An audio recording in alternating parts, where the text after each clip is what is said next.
of course, at the Oakdale Theater, and as you can well tell, he's gained his weight back. Yeah. You're looking good, dude. I'm trying to get it together. I've been hearing that a lot. It's been doing great for my self-esteem. First of all, let me just say, there's been rumors about Oscars being, thrown about. I've heard that. That's great. I mean, do you feel that way? Well, I haven't received the accolades that come with the success of my music, so I don't really look forward to trophies, but I try to stay as close to the projects that have the artistic integrity I want to be associated with. So Things Fall Apart for me was an exciting role in projects. Myself, Mario Van Peebles, Lynn Whitfield, and Ray Liotta starring in the actual project, and I just can't wait for everybody to see it. When does it come out? When can we see it? Well, it'll be out late this year. Okay. It'll be out late this year, because they're still in, post-production. One of the things that I think was so hard about the weight loss, you look at Tom Hanks in Philadelphia, Right. which I thought was like, how the hell do you lose all that weight? Or Castaways, Yeah. he did really well in that. But really, honestly, I think it's the hardest thing. I mean, I can't even drop 30. You know what I mean? Like, I can't drop the It's last. really discipline. People who care so much about their craft or get so involved in the actual role that they can commit to in different ways. My motivation to be a part of that project was also my best friend. He passed away. I grew up across the street from him all my life, and he died of cancer. Wow. The character playing that, like, I was trying to emulate what he looked like to me. Yeah. So I kept going further and further with, the transformation portion of the actual screenplay, because I wanted it to be as authentic as possible.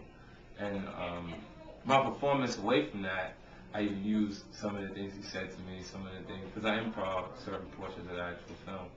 And I think when they see my performance, it'll be special to them. They'll be really excited about it. How did you not eat stuff? Like, what was the hardest thing not to eat? Like, when you're on a liquid diet, you can't have anything crunchy, obviously. Like, what was your big thing? The toughest part was the bus.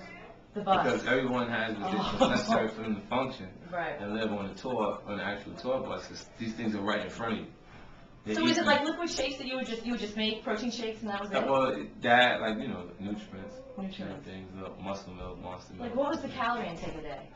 Really low. Like 1,000? Under that. Yeah. And I was training to suppress my appetite. Yeah, someone said you were running like 3 hours a day. In the beginning. Because I was already in really good shape. So Yeah. it's like I was running and training at different points. The first half of the film I shot at 2:14, and you would probably say I looked like a running back. Yeah. You know what I mean, at that point. And then the process of coming down, because I was in good shape, I could run and do it with no problem. And then gradually I started having energy issues.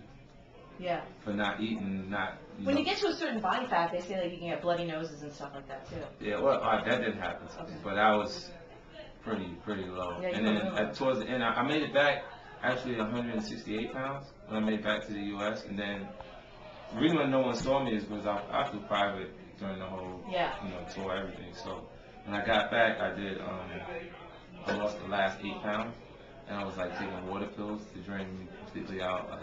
Wow. That's why you look so crazy. Sunk in, like, so crazy. Yeah, because my body is low in water. It's really crazy. So you're touring, you're doing small venues. What's the deal with the small venues Well, for you? it's not even my album cycle.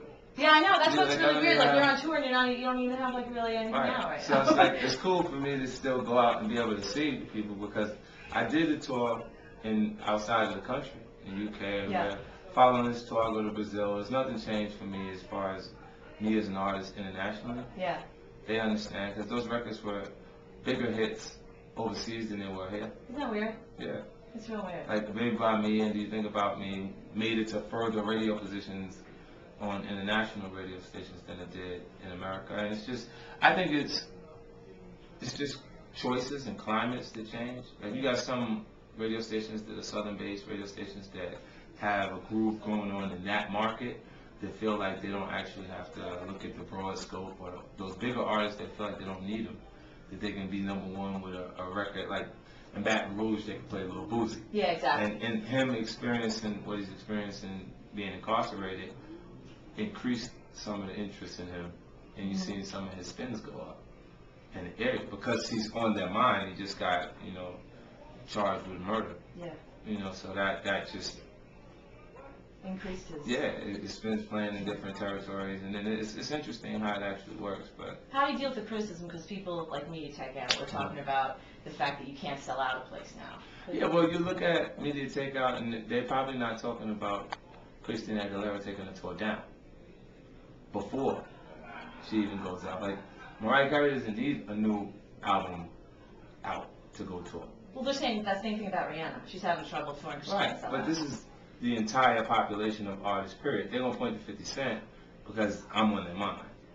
Right. For whatever reason. But all of the artists are in the same space, and it's different. It's not a reflection of me personally as an artist. It's a reflection of the business itself. So what are you doing musically? Are you doing new stuff right now? Yeah, I'm working on a new project now, but like Magic, I started that concept and writing that record, and since I've been back, I haven't written anything in that same vein. So I'm starting a new album, and nobody kind of knows what it's going to be like. Do you have it in your head? No, I just started creating what it is. Okay. You know, so I got like 3 or 4 songs that I really like, and then I'll just keep creating music until I'm happy with it. But this project, I'm not going to be on the shot clock with it. Like, I've done everything on time, I'll put numbers on the board when Jimmy's, yo, when you coming? Yeah. I'll be there Thursday. New music, new record, put it out, we ready, and it just generates new finances for the actual company. And now I'm doing more like what Dre would do, working on records till they feel like it's completely. And CD is crazy. Yeah. It took his time. Look, how about, he created an album, Relapse 2. I was on Relapse 2. He didn't use, I spoke to him yesterday, he came to see me in my office, because he's in New York City, did a little show with Jay. And with Slaughterhouse and all of them, and they did, he came by to see me act following that, and we talked about it. He's like, you know, like, he says, Before I Start the Struggle is the best album I made since Get Rich or Die Trying. Yeah. Because he's listening to the record, and he's like, yo, do not listen to anything that they're saying.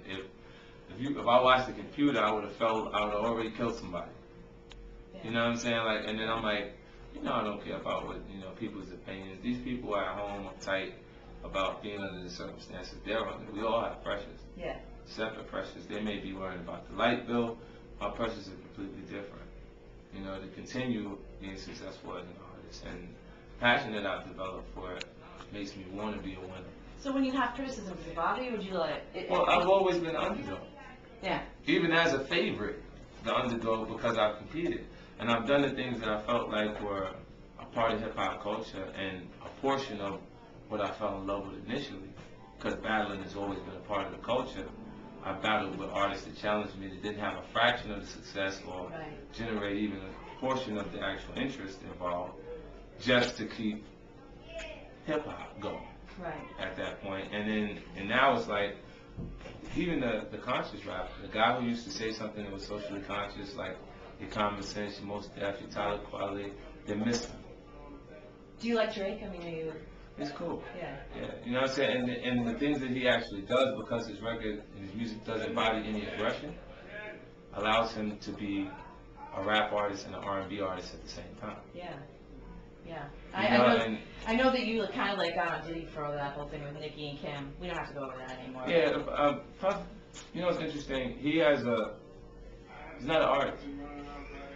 He has the album coming out. Yeah, but he's not an artist. See, an artist would be someone who actually wrote something maybe on the record, or because we have R&B artists that don't actually write music, just someone that I don't even, maybe it's unfair because of what the pressures that people put on me. Imagine if I just sat around and listened to people's CDs and said, I'm just going to say the first verse that I hear that sounds good. Mm-hmm. That would completely take away the pressure, and I'd still be the artist in front of you with a new song every 2 minutes, because every artist that has a song that would like to make some money off it would send it. Yeah. You know, and it would make it doesn't make it special. You know, when you actually do what I thought was a part of the culture, what made hip-hop culture exciting to me, was each person's individual experience.